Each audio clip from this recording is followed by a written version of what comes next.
Son las 8:56. Nos vamos a noticias internacionales y para eso está con nosotros Isel Guerra, aquí en el estudio. ¿Cómo estás, Isel? ¿Qué tal? Todo bien, Seba, ¿cómo estás? Muy buenos días. Comenzamos esta revisión internacional con este anuncio que entregaban el día de ayer desde la Casa Blanca y desde Colombia respecto de esta llamada telefónica que parece poner fin a los ataques y a las declaraciones que hemos escuchado tanto de Donald Trump como Gustavo Petro. Una llamada, Seba, de aproximadamente una hora de los dos líderes y que ha tenido varias reacciones partiendo, por cierto, por los protagonistas. Donald Trump, sorpresivamente podrían calificar algunos, señalaba que ha sido un gran honor hablar con el presidente colombiano y que incluso esperaba encontrarse con él en la Casa Blanca. Dijo que Petro le explicó la situación de las drogas y agradeció su tono en lo que llama, por cierto, muchísimo la atención, el tono con el que se refiere, por cierto, a esa conversación telefónica. Claro, porque había entregado palabras muy duras en su momento Donald Trump. Gustavo Petro también lo había hecho en contra de Estados Unidos. Y aparece como un diálogo cordial, con un restablecimiento de relaciones. En buena hora se baja el tono, pero uno no sabe cuánto duran esas cosas también y si no es algo más bien fugaz. Exactamente, sí, sin duda esa es la gran pregunta. ¿Hasta qué punto se va a mantener esta cierta cordialidad que se veía el día de ayer? Al menos en Colombia respiran aliviados y lo decía el propio presidente de Colombia, Gustavo Petro. Hoy Colombia ya puede dormir más tranquila, haciendo alusión, por cierto, a esta retórica ciertamente belicista que habíamos escuchado de parte del presidente de Estados Unidos con declaraciones más recientes donde se le consultaba si planeaba lanzar un ataque a Colombia al tipo que habíamos visto durante este fin de semana en Venezuela, y él señalaba que le parecía prácticamente una buena idea. De hecho, el tono se ha rebajado incluso, tanto así que Gustavo Petro bromeó respecto a esta conversación telefónica, porque el día de ayer, y lo habíamos conversado esta semana, estaban previstas convocatorias y concentraciones en diferentes puntos de Colombia para hacer frente, convocatorias llamadas por el propio presidente de Colombia para defender la soberanía, señalaba él. Él estaba en una de esas concentraciones y al subir al escenario mencionaba que él tenía preparado un discurso, pero que lo había tenido que cambiar porque solo minutos antes había terminado la llamada telefónica con Donald Trump, así que tenía que preparar uno nuevo. Pero mira, y refleja muy bien cómo cambian las cosas de un momento a otro. Exactamente, sí, a tal punto que incluso ahora se está hablando de una posible reunión entre Donald Trump y Gustavo Petro en nada más y nada menos que en Estados Unidos. No se han entregado detalles, por cierto, de la fecha. ¿Cuándo podría ocurrir eso? A Gustavo Petro al menos todavía le quedan 7 meses en el poder. Mira, en este concierto internacional tan convulso siempre es bueno que haya acercamientos de esta naturaleza. Pero de todas maneras uno no deja de pensar en qué es lo que motiva también el cambio de posición de las dos partes, sobre todo en el caso de Petro. Es una suerte de amedrentamiento que hizo Donald Trump con estas advertencias, con la posibilidad de que hubiese algún tipo de ataque. No se siente quizá Gustavo Petro y Colombia amenazado después de lo que ha hecho Estados Unidos en Venezuela, y eso motiva entonces su cambio de tono.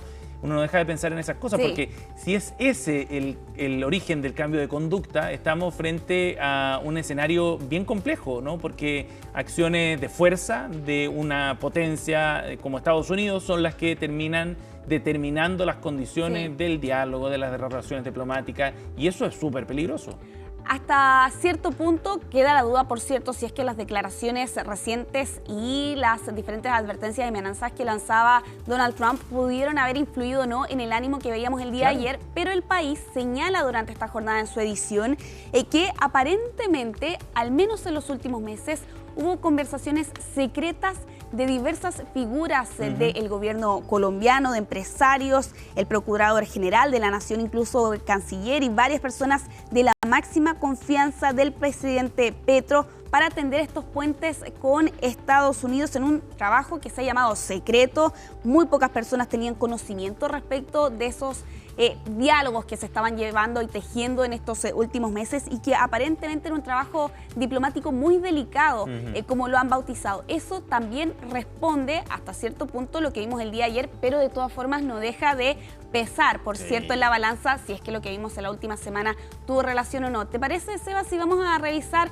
parte de las declaraciones que pronunciaba el día de ayer por la noche el presidente de Colombia, momentos después de haber finalizado esta llamada de una hora con el presidente de Estados Unidos? Hoy hemos hablado por teléfono por primera vez desde que es presidente. Que la paz se encuentra hablando. Y por eso acepto la propuesta del presidente Trump de hablar. Veremos qué sale.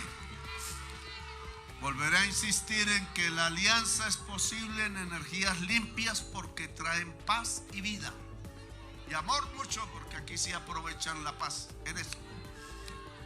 Y que Colombia puede dormir, avisaré si hay algo en contra, ojalá a tiempo, pueda dormir tranquila en buena parte del país. Bueno, ahí estaba el mensaje que entregaba Gustavo Petro el día de ayer. Que sí. Colombia pueda dormir tranquila en buena parte del país no es menor, teniendo en cuenta que desde los primeros días, desde las primeras semanas del regreso de Donald Trump, vimos la tensión entre estas dos figuras. Gustavo Petro, sin ir más lejos, a través de su cuenta de X, rechazaba la posibilidad de que aviones con deportados pudieran llegar a ese país, en lo que Trump respondía con una advertencia y con amenazas, aranceles, que fue por cierto la tónica que vimos el año pasado de parte del presidente de Estados Unidos. Recuerdo que hace un tiempo, cuando se realizó la Asamblea General de Naciones Unidas, en septiembre, si no me equivoco la fecha, Gustavo Petro estuvo allá y fue una visita bien controvertida porque, entre otras cosas, alentó a la Guardia norteamericana, no recuerdo si eran policías o soldados, ¿no? Pero los alentaba como a no obedecer las órdenes del gobierno de Estados Unidos. Y eso generó mucho revuelo en Colombia. De hecho, se le consultó después en una larga entrevista que dio a un medio colombiano, porque era una forma como de poner en contra a las Fuerzas Armadas y a la institucionalidad en contra del presidente de otro país. Es un reflejo, a mi gusto, del momento que se estaba viviendo en esas relaciones, y tenía durísimas críticas al manejo que ha hecho Donald Trump. Bueno, ahora el escenario cambia mucho y no está tan claro si es por convicción o por qué, es lo que queda la duda. Oye, Isel, detengámonos un segundo en la revisión de las noticias internacionales, pero no te vayas porque lo vamos a retomar más adelante. Tenemos que ir ahora a la sede de ICARE, este centro de encuentro empresarial, hasta donde ha llegado José Antonio Kast, el presidente electo, a esta hora de la mañana, 9:03. Ya comienza a entregar su discurso. Vamos a escuchar unos minutos del mensaje que está entregando a esta hora de la mañana en su presentación. Representan otras entidades, porque veo varias entidades gremiales que están convocadas acá, relevantes. Veo también algunos ex compañeros de universidad que están igual de canosos que yo. Y lo más importante es que veo un tremendo equipo que nos ha acompañado en todo este año de trabajo, y tienen la suerte de estar casi en todas las mesas con alguien que es de nuestro equipo. Así que sería bueno ahí que después vayan compartiendo y se den cuenta que este es un trabajo que hemos realizado en conjunto, que no son individualidades, y eso es lo que ha caracterizado a nuestro movimiento político, que nos alineamos en la medida que estamos convencidos de que hay que sacar adelante una idea, y lo hacemos entre todos. Y ese ha sido en parte el éxito. No estamos llenos de individualidades, sino que en todas partes tenemos buenas personas que hacen el trabajo, y es lo que pretendemos hacer también en el futuro gobierno. Que entre todos los que están trabajando acá, siempre el compromiso sea total, enfocados en la persona, en la familia, para sacar adelante nuestro país de la crisis y superar todo lo que se pueda, la pobreza, la miseria, que hoy día es parte de nuestro país. También quiero agradecerle, y lo veo aquí porque vengo recién llegando de Perú, a don Juan Eduardo Errázuriz, porque generaron una instancia muy increíble de conversación entre gremios también industriales, empresariales, de distintas áreas, con el señor Raffo, ahí por el año 2004. Y permanentemente iban inversionistas chilenos, empresarios chilenos, emprendedores chilenos a Perú una vez al año, y después ellos venían a Chile, y eso yo diría que post pandemia ha sido un poco más difícil, y quedamos comprometidos de hacer el primer encuentro amplio entre inversionistas, emprendedores peruanos y chilenos en Arica.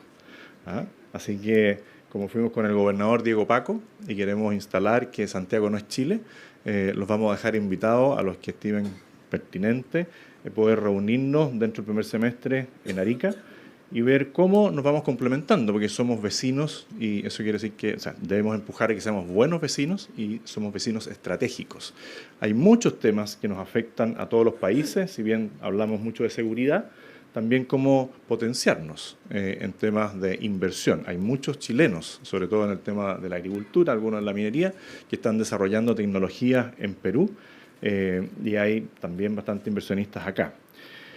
Y hoy, o sea, en estas semanas, y ya el 11 de marzo, porque hasta ahora soy presidente electo, y me gusta recalcar que soy electo y no ejercicio para no pasar a llevar a nadie. Hay personas muy sensibles en el uso de las palabras.